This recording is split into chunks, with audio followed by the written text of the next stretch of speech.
Uganda yatumibwa ekkula lya Afrika olw'embeera y'obudde wamu n'ebintu ebigirimu ebisikiriza amaaso okulabako nga muno mulimu emigga, ennyanja n'ebibira naye ng'okusingira ddala ebisolo by'omu nsiko. Wabula bannayuganda kino tebakitutte nga kikulu nti kiyinza okubaggya mu bwavu. Wano mu ddundiro ly'ebisolo oba liyita ezzu e Kavumba waliwo ebisolo bingi era abantu bangi bagendayo okubyerabirako. 25.2 million the whole year, okay, and the net profit was around 7 to 8 million. Of course, we have just started because we started in 2012 in August, but we hope this year to hit to like 80 or 90 million. Ebisolo bino bisikiriza abantu bangi omuli abalambuzi okuva kuno nebunaayira wamu n'abayizi okuva mu masomero ag'enjawulo buli lunaku. Of course, we have got many people from far away from Uganda, people from US, people from Poland, all over to come and see the animals, okay? And that has increased in our sales.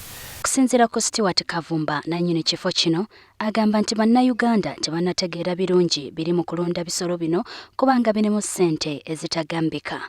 Like on a weekend we receive about 100 to 150 people in a weekend. Of course we still charge little because per head we charge 3,000, that is 300,000 a day. So if you multiply by 2, that is 600,000. Wabula agamba nti omuntu ayagala okutandika omulimu guno alina okufuna olukusa okuva mu bw'obuyinza aba Uganda Wildlife Authority.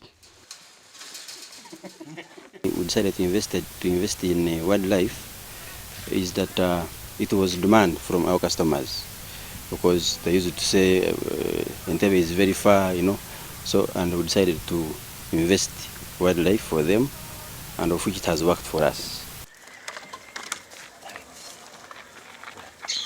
Ng'era omulimu gwonna bwe gulina obugulumbo na guno ogw'okulunda ebisolo olina okulaba ng'obifunira emmere ennungi ate ng'ebisinga birya nnyo.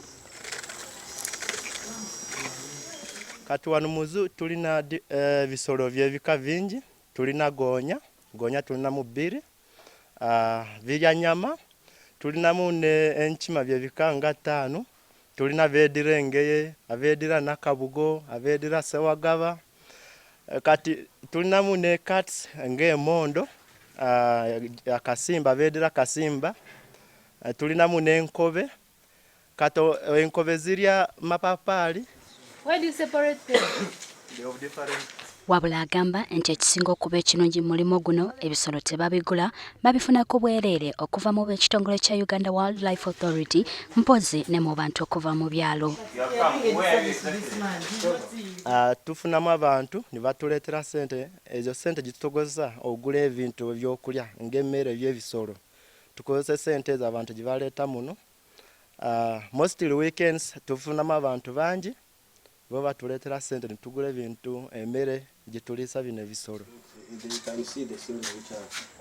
Agono ge makula Mukama Katonda ge yawa Uganda nga kiri eriggwe okugafuula ekyomugaso mu bulamu bwo nawe osobole okwekulaakulanya.